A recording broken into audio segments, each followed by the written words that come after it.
Сайн бацхан эрхэм үзэгчдээ зах зээлийн нүүдэл нэвтрүүлгийн цоо шингэн дугаар эхэлж байна. Өнөөдрийн сэдэв бол химэл оюун ухааны 90 ба Монгол улсын цонх гэсэн. Тэгэхээр өнөөдөр залуучууд хүмүүстэй баг өдөр болгон химэл оюун ухаанаас ямар нэгэн асуултаа асууж өөрийн амьдралд хэрэгтэй шийдвэрээ гаргаж байгаа. Энийг нь бид химэл оюун ухааны 90 гэж ойлгож байгаа тийм. Монгол улсын цонх гэдэг нь өөрөө юу гэсэн үг вэ? Одоо манай Монгол улсад ойрын 9 жилийн хугацаанд эдийн засаг хүн амын хувьд ээлтэй ийм одоо цонх үе бол таарч байна гэж ойлгож болохоор байна гэсэн. 9 жилийн цонх гэдэг нэг нэршил гараад ирлээ. Тэгээ энд бас 2034 он гэж явах шиг байна. Яагаад 34 он 9 жилийн цонх гэдгийг яаж тодорхойлж гаргасан? За тэгэхээр эхнийх слайдаас эхлэв. Тэгэхээр химэл оюун ухаан буюу технологи гэдэг зүйлөөрөө хүн төрөлхтний бүтээмжийг нэмэгдүүлэх чиглэж байгаа. Тэгэд манай улсын хувьд бол бусад улс орнуудаа харьцуулахад боломж байна. Ямар боломж вэ гэхээр одоо энэ график дээр харж байна юм. Одоогоор манай улсын нийт хүн амын 62.5% нь ажил хүчний хүн ам. Энэ 30 онд 63.8% болж өссөн, 34-5 онд 64.7% болж өсөж байгаа. Таацандаа толох шинжтэй. Таацандаа толж. Өөрөөр хэлбэл одоо ажлын эдийн засгийн бүтээмжтэй ажиллах боломжтой хүн амын тоо тухайлс их байна гэдэг нь эдийн засгийн өсөлтнөөрөө дагаад нэмэгдэнэ гэсэн санагдаад байна. Тэгэхээр энэ өсөлтөө давхцуулаад 34-35 хүртэл одоо манай үеийн хөдөлмөрийн одоо бүтээмж гаргах чадамжтай ажил хүчний тоо өсөөд эргээд хүн амттай харьцуулахад бол буурч байгаа. Тэгэхээр ойрын 9 жил бол бид нэр боломжоо ашиглая. Боломжоо ашиглах вэ гэхээр залуусаа боловсруулъя. Химэл оюун ухаан, англи хэлтэй систем хөтөлбөр гэх мэтлэн. Дэд бүтцээ бүтээ. 5G технологи, дээрэс нь одоо химэл оюун ухаан технологийн дэд бүтц бөгөөд цахилгааны дэд бүтцүүд байна. Залуусаа үлдээх буюу одоо энэ их ажиллах хүч нэмэгдэж байгаа үед манай улс бүтээмжийг дотооддоо шингээх ёстой.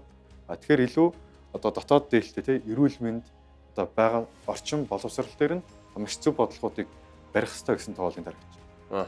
Яг эндээс харахад 2034 онд бид нар ажиллах хүчний хувьд хамгийн өндөр хувь дээр очих нь байна шүү дээ. Тэгээ буурж байгаа. За энэ 9 жилийн хугацааг бид нар яаж ашиглаж болох вэ? Яг энэ бол нэг талаасаа зүгээр хүн амын одоо өсөлтөөс бас харагдаж байгаа бах. Залуучууд маань хүүхдүүд маань яг хөдөлмөрийн насн дээр очиод гэдэг талаас. Нөгөө талаас энэ одоо цонх үеийг одоо яаж ашиглах вэ? Энэ дээр одоо химэл оюун ухаан хэрхэн яаж оролцоотой байх вэ? Тэгэхээр одоо 1960-аас 90 онуудад Сингапур, Солонгос, Таиланд бол яг юм цонх үетэй таарсан. Энэ цонх үе манай улс ойрын 50 жилдээ тэгж харахгүй гэж харагдаж байна. Тэгэхээр тэдгээр нь тухайн үедээ одоо технологийн томоохон компаниудаа байгуулсан, маш зөв бодлого хэрэгжүүлсэн. Тэд нар бол бүтээмжийн өсрэлтэй гэж бодсон. Тэгэхээр дараагийн слайдн дээр яг энэ үеийг өөрөө яаж ашиглах вэ гэдэг. Тэгэхээр эдийн засгчдын 100-аад жилийн турш хэрэгжилсэн нэг томьёо байна. Өөрөөр нэг бас сүүлд одоо 1900 онд одоо 20 дугаар зуунд Нобелийн шагнал хүртсэн одоо Роберт Солоу гэдэг одоо Солоугийн томьёо гэж нэрлэдэг эдийн засгийн бас томьёо бол сүүлдээ хөгжсөн. Тэгэхээр эдийн засаг гэдэг өөрөө хамгийн энгийн нэр юу юм бэ гэхээр эдийн засаг гэдэг өөрөө үйлдвэрлэл буюу бүтээгдэхүүний гарцыг нэрлэдэг байгаа юм байна. Тэгэхээр манай бүтээгдэхүүн үйлдвэрлэл юунаас хамаардаг вэ гэхээр биднэрт байгаа хөрөнгө, манад байгаа ажиллах хүч, энэ хоёрыг бид нэр технологиороо шүрэгдээд манай үйлдвэрлэл гарч байна. Тэгэхээр энэ дээр юу вэ нөө гэхээр манай ажиллах хүчийг харах юм бол сая хэлж байгаа тийм үү? Бид 2034 онд ажиллах хүч бол оргилдоо өрнө. Нэгдүгээр одоо манай эдийн засгийн функцийг харахаар энэ хэсэг бол сайн байгаа. Гэхдээ нөгөө талдаа 25-аас 34 насны залуучуудаас судалгаа аваад үзэхлээр 73% гадаадд ажиллах сонирхолтой. Боломж олдвол би гарыг гэж хөрөлж байна. 3/2. Хөрөнгө талаа хараад үзэх юм бол бид нар одоо хадгаламж бол одоо манай улсын нийт эдийн засгийн эргэлтийн 30% ойролцоогоор тэнцэж байна. Гадаадын шууд хөрөнгө оруулалт хэрэгтэй байна. Дэд бүтц хэрэгтэй байна. Энэ бол өөрөө хөрөнгө талын одоо зүйлсээ гэсэн үг тийм. Технологи дээр юу орж ийн вэ гэхээр технологиг бид нэр одоо химэл оюун, цахилгаан маш олон технологи өсвөрлүүдийг түүхэнд хэлж болно. Одоо хүний бүтээмжийн өсөлтийг Америк нэгдсэн улсад судлаад үзэхэд одоо 1900-аад оноос хойш судалгаагаар одоо нийт бүтээмжийн өсөлтийн 87% технологиос ирсэн байж. Хөгжингүй орнуудын урт хугацааны бүтээмжийн өсөлтийн 87% технологи. 13% нь ажиллах хүч хөрөнгө байсан. Тэгэхээр одоо энэ юу гэсэн үг вэ гэхээр одоо манай гэр бүл 10 хүнтэй гэж бодъё те. 7 6 ажил хийдэг бол нөгөө 6 нь үлдсэн хүмүүсэд хийж байна те. Тэгэхээр одоо 7 он ажил хийдэг байх юм бол гэр бүлийн одоо орлого нэмэгдээд нэг хүн ногдох орлого нь өөрөө нэмэгдээ явчихна тийм. Яг тэрнтэй ажиллах одоо ажил хүч бол хэрэгтэй. Гэхдээ нөгөө талаа технологийн өсрэлт бол 87% нь бүр тайлбарлаж байна. Дээрэс нь сүүл одоо Goldman Sachs банкны судалгаагаар хэмэл оюун ухаан одоо бүтээмжийг жилдээ 1-2.5% улсын бүтээмжийг нэмэгдүүлж чадна. Өөрөөр хэлбэл одоо ашиглах юм бол эдийн засгийн өсөлт 1.5 байна гэсэн үнсчээр тийм. Тэгэхээр бидэнд үлдэж байгаа технологийн хөлбөрийн нэг нь өөрөө хэмэл оюун ухаан гэж хэлж байна. Энд технологи гэдэг үгийг онцолж харуулсан байна. Тэгэхээр яг гоо сүүлийн үеийн шинэ технологи юу вэ гэж асуувал хүмүүс хэмэл оюун ухаан AI гэж хэлэх байх л та. Гэхдээ бид нар өнгөрсөн хугацаанд бодох юм бол маш олон технологийн техникийн шийдлүүдийн одоо өсрэлттэй он цагуудыг давж гарч ирсэн. Энэ AI яг тэр одоо технологийн шийдэл бүхий он цагуудтай аль байранд, аль төвшөнд нь очих уу? Яг технологийн өсрэлт шинжилэл гэж хэлж болох уу? За тэгэхээр одоо эндээс технологи бол эдийн засгийн нөөц юм аа. Технологи хөрөнгө ажиллах хүч бол эдийн засгийн бүтээмжийг болгох юм аа. За тэгэхээр дараагийн слайдн дээр технологийн түүхийг аваад үзье тийм үү? Хүн төрөлхтний хамгийн анхны нээсэн технологи бол гал тийм. Одоо 1.5 сая жилийн өмнө харилцаагаар байсан гэж тэмдэглэж үзсэн. Тэгэхээр тухайн үед яаж гинэ вэ гэхээр галтай овог аймаг өөрөө хоол хүнсийг нөөцөлж чаддаг. Илүү их уураг хоолноосоо шимт хичээлээ авдаг, дулаахан байдаг буюу одоо тухайн хамгийн шилдэг технологи нь өөрөө гал. Тэгэхээр галтай овгууд, галтай аймагуд хамгийн баян байсан. Нэг. Хоёрдугаар 1769 онд уурын хөдөлгөөр бий болсон. Шотландд тийм ер нь Их Британи гэсэн үг юм. Европт бий болж. Тэгэхэд уурын хөдөлгөөр бий болсноороо 1700 онд 20 ажилтны хийдэг байсан юмыг 1900 онд ганцхан ажилт хийдэг болсон буюу бүтээмж гэдэг зүйл 20 дахин нэмэгдэж. Тухайн үед одоо уурын машины нээсэн Их Британи маш олон улсуудыг одоо хараандаа байлгаж ирсэн хамгийн том гүрэн байсан. За дараа нь 1879 онд Томас Эдисон гэрлийн чийдийг нээсэн. За дараагаас нь 1882 онд Нью-Йоркт анхны цахилгаан станцыг өрж дэлхий. Тэгэхээр цахилгаан, гэрэл, сүлжээ, сум шүлжээ гэдэг зүйл өөрөө дэд үсс гэдэг зүйл айл өрх болон бизнесүүдтэй нийлээд эхэлж байгаа. Цахилгааны нээлттэй. За ингээд бүтээмж өсөөд цахилгаан Америкт нэгдсэн. Америк нэгдсэн улс 20 дугаар зуунаас эхлээд Британиг бол дотоодын нийт бүтээгдэхүүн эдийн засгийнхаа хувьд давхуу хэмжээтэй болох суурин тавьж байна. Тэ? За одоо дунд нь интернет өөр бусад зүйлс байгаа. За ингээд одоо бид нар 2020 оноос хойшоо хэмэл оюун гэсэн зүйлийг ярьж байна. Тэгэхээр өмнө хэлсэн галтай овог аймаг баян байдаг шиг хэн төрүүлж хамгийн том технологиг нээсэн нь одоо геополитикийн хувьд ч гэсэн эдийн засгийн хувьд ч гэсэн хүчтэй улс орн байдгаа гэдэг шиг одоо манай одоо хоёр тий дэлхийн хоёр томоохон улс гүрнүүд бол технологи дээр бол өсөлж байна. Хэн энийг авах вэ гэдэг дээр тий хэн тэргүүлэх вэ гэдэг дээр бол өсөлж байгаа шалтгаан нь өөрөө яг ийм технологийн түүхээс хамааралтай. Технологийн түүхийг эргэж сануулхад их сонирхолтой байлаа. Гэтэ бид хамгийн сүүлд одоо бидний өдөр тутмын яриа болоод байгаа хэмэл оюун гэдэг энэ зүйл дээр төвлөрж асууя. Нэр нь хүртэл өөрөө нэг тийм хиймэл сонсогдоод байдаг тий. Яг одоо байдаг юм шиг үгүй юм шиг, хэрэгтэй юм шиг үгүй юм шиг, шаардлагатай үгүй юу. Гэтэл яг дэлхийн бодит мөнгө, бодит зах зээл, бодит хөрөнгө хаашаа чиглээд нь хаана урсж байна, хаана хөдөлгөөн их байна. Энд хэмэл оюун ухааны оролцоо юу байгаа? За тэгэхээр одоо энэ слайд дээр юу ярьж байгаа? Нийт хэмэл оюун ухааны компаниудаа хувьцааны хаашаа харагдаж байгаа тийм. Тэгэхээр одоо энэ дээр юу вэ гэхээр одоо мөнгө хаашаа орж ийнө гэх тийм. Хувь хүмүүсийн хөрөнгө оруулалт гэсэн хэмэл оюун ухаан руу орж байгаа. Энийг бид нар яаж мэдж болох вэ гэхээр хэмэл оюун ухааны томоохон компаниуд сүүлийн 6 жилийн хугацаанд 20 оноос хойшоо Nvidia буюу одоо хэмэл оюун ухааны чипний дизайныг нь хийдэг тийм яаж ажиллах вэ гэдгийг боловсруулдаг компани хувьцааны хаш 37 дэх өссөн. Palantir буюу хэмэл оюун ухааны цэрэг технологийн дайнд ашиглаж байгаа компани хувьцааны хаш 14 дэх өссөн. За Micron за Тайваны чип үйлдвэрлэгч тийм одоо гол орц болох чипийг нь үйлдвэрлэж байгаа компани хувьцааны хаш 7 дэх өссөн. Өөрөөр хэлбэл одоо хэмэл оюун ухаан бодиттой байгааг нэг илэрлэн цаана нь компаниуд руу оруулж байгаа хөрөнгө оруулалт нэмэгдэж, эдгээр хувьцааны хаш өсөж байна. Тэгэхээр эдгээр одоо хэмэл оюун ухааны өсөлт бол яг саяны хэлсэн хуулийнхын эдийн засгийн функц том зургаар бол технологи бол өсгөн ойлгомжтой. Дэлхийд даяараа ажил хүч нь буурж байна, нөөц хязгаарлагдмал байна тийм. Тэгэхээр технологи ашиглаж бид нар илүү их гарц гаргана. Ийм учраас технологийн компаниуд цаашдаа ч гэсэн ирээдүйтэй байна. Тэгэхээр эдгээр компаниудын хувьцааг бас та одоо манайхаар буюу тэнгэр капиталаар дамжуулаад урт хугацааны хөрөнгө оруулалт болгоо авчих боломжтой. Энд мэдээж хэмэл оюун ухааны компаниудын хувьцааны өсөлт харагдаж байна. Өсрөнгөө өсөлтүүд харагдаж байна. Энэ дундаас яг би энд бол компани гэлтгүүгээр тодорхой улсуудыг авч үзвэл аль улсууд энэ хэмэл оюун ухааны энэ зах зээл дээр илүү хөрөнгө оруулж байна. Эдгээрээс аль нь их өгөөж хүртэж байна. Тийм судалгаа байгуулав. Тийм. Тэгэхээр одоо хоёулаа улсуудаар нь хараад үзье. Тэ. Тэгэхэд хэмэл оюун ухаан руу 13-аас 24 оны хооронд 6 их найд ам долларын хөрөнгө оруулалт, хувийн компаниуд 6 их найд ам долларын private investment буюу хувийн хөрөнгө оруулалт хийжээ. Америк нэгдсэн улс 471 тэрбум ам доллар. За Хятад 119 тий. За ингээд Израиль, Канада, Их Британи, Герман энтхэг гэдэг одоо ийм дарааллууд явж байна. Одоо Сингапур болоод Израиль одоо 10 саяас доош амт улс орнууд ч гэсэн одоо хэдэн 10 тэрбум долларыг хэмэл оюун ухаанд хийж чадчихна.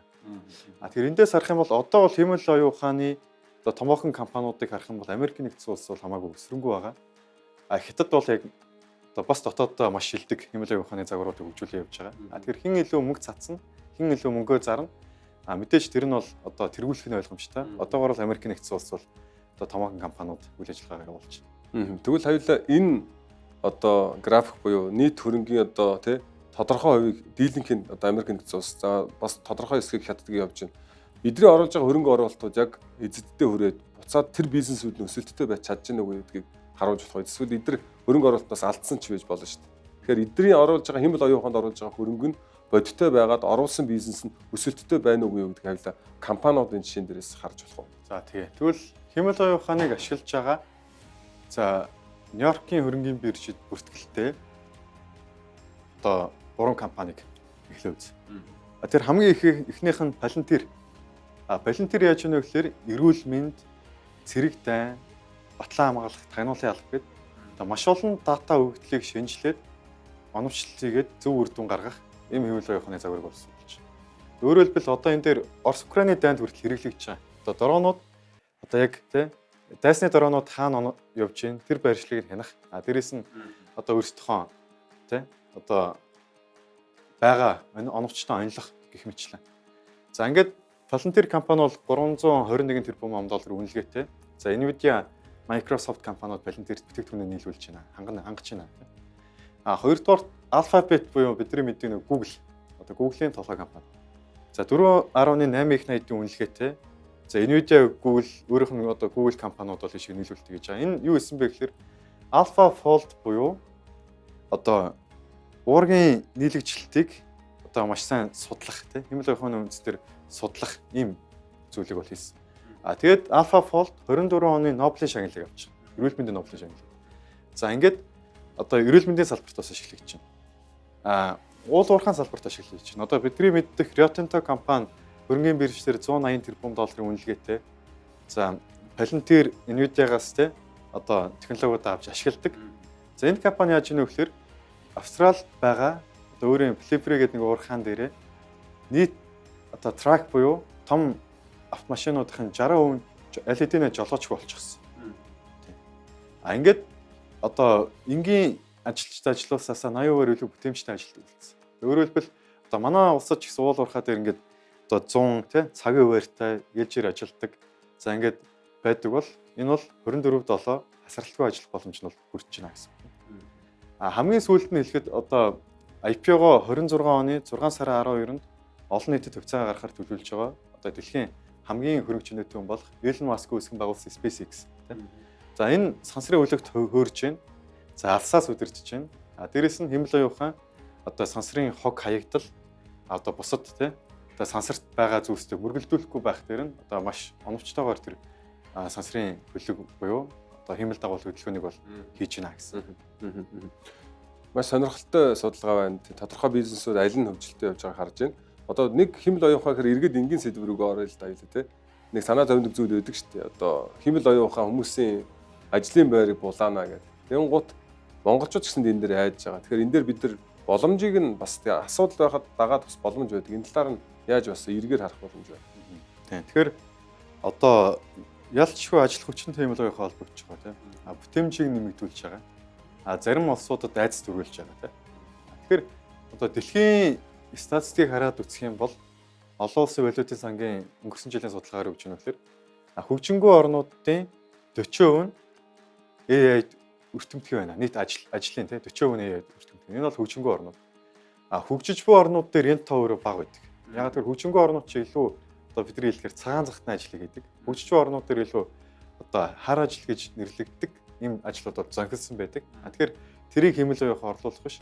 Илүү одоо офис ажлуудыг орлуулна гэсэн санаа тийм. Ингээд хэдхэн тоод өртөх юм бол за Goldman Sachs буюу дэлхийн томоохон банк 300 сая ажлын байрууд дэлхийд автоматжуулна гэлцсэн. Дээрэс нь нийт ажлын цагийн 30%-ийг автомат болгох боломж байна гэлцсэн. Одоо сүүлийн судалгаа харахад манай улс өөрөө дэлхийд хамгийн их ажилтдаг эхний 10 улсын нэгт орцсон. Гэхдээ манай улсын дотоодын нэгт бүтээгдэхүүн буюу нэг хүнд ногж байгаа ДНБ гэдэг зүйл өөрөө 126-ад байдаг. Тийм. Тэгэхээр бид нар ажлын цаг өөрөө хүмүүс илүү цаг ажиллаад байдаг. Гэхдээ бүтээмжтэй байх хэрэгтэй гэдэг санаа энэ дээр байдаг. Дээрэс нь одоо 92 сая ажлын байр устгагдана гэж Дэлхийн эдийн засгийн форум бол сүлэлсэн. Дээрэс нь одоо хөгжингүй орнуудын одоо өртөмхий тий ажлын байр бол 40 байна. 40-с 60% байна гэж. За тэгвэл манай улс яах юм бэ? Тий. Манай улсд юу вэ гэхээр одоо нийт 2.4 сая ажил хүч байгаагийн 46% нь бол хэмэл оюун ухааны хувьд бол одоо ойрын жилүүдэд аюулгүй буюу өртөмхий биш вэ гэж хэлж байна. Ягаад гэвэл энд одоо манай улсын нийт ажил хүчний 46% нь хөдөө аж ахуй, барилга, уулуурхай салбартай байна гэсэн үг тийм. Тий. Одоо хэмэл оюун ухааны шууд өртөмхий биш. 28% нь бол ашиглаж байна тий. Бусад ажлууд. За 19% буюу нөгөө багш нар, эмч нар орж байгаа. Хэмэл оюун ухааныг ашиглаад бүтээмжээ нэмэгдүүлэх боломжтой. Манай улсын нийт ажил хүчтэй 7% нь хэмэл оюун ухаанаар орлуулагдах эрсдэлтэй. Call center ажиллаж байна. Одоо нэгтлэн бодох бүртгэлийн мэрэгчлүүд тий. Одоо тодорхой дата цуглуулдаг мэрэгчлүүд гэх юм уу. Ийм байна. Тэгэхээр манай улсын хувьд харах юм бол өртөмтгий байдал нэг талаараа багч гисэн. Нөгөө талаараа хэмэл оюун ухааныг бодит бүтээмжээ одоо дээшлүүлсгээс одоо хаагдмал байгаа хүмүүс тал нь байна гэсэн үг. Тий. Бас ийм сул талаар. Бидний нэвтрүүлгийн цаг дууссан байна. Тийм учраас хоёулаа маш товчхоноор өнөөдрийнхөө илтгэлийг дүгнээд дуусгая. За тэгээ. За тэгэхээр дүгнээ хэлэх юм бол одоо манай улсын хүн ам зүйн өгөөжийн оргил сонх үе 34 онд ирж байгаа. Тэгэхээр 9 жил бол бидний хувьд стратегийн боломж юм. Тэгэхээр хамтдаа энийг үзэж байгаа хүмүүр 9 жил одоо илүү хичээжтэй бүтээмжээ нэмэгдүүлэх нь ажиллая гэдэг уриалга байна. Түүнчлэн одоо хүн ам хөрөнгийн хязгаараас шалтгаалаад бүтээмжийг технологиор өсгөх нь өөрөө гол хөшүүрэг болчихно гэдэг нь бол ойлгомжтой болж байна. Дэлхийн үйлдвэрлэл бүтээмжийг одоо технологи чиглэж байгаа энэ үед өөрөө Nvidia, TSM, Palantir, Google зэрэг технологийн томоохон өөр компаниудын хувьцаанд хөрөнгө оруулах нь бол зүйтэй гэж хөрөнгө оруулагч зөвлөмөр байна. Сүүлд хэлэхэд за ажил хүчний манай улсын ажил хүчний 46% нь одоо хэмэл оюун ухаанд өртөмхий байдлаас гадуур байгаа. Гэхдээ нөгөө талдаа одоо өрсөлдөх давуу талыг үүсгэхгүй ч гэсэн одоо энийг өөрөө ашиглах боломж дэд үтсэн өөрөө бас суулгаа гэдгийг бас зоосон нөгөө талд бол харуулж байна гэж хэлж байна. За маш их баярлалаа.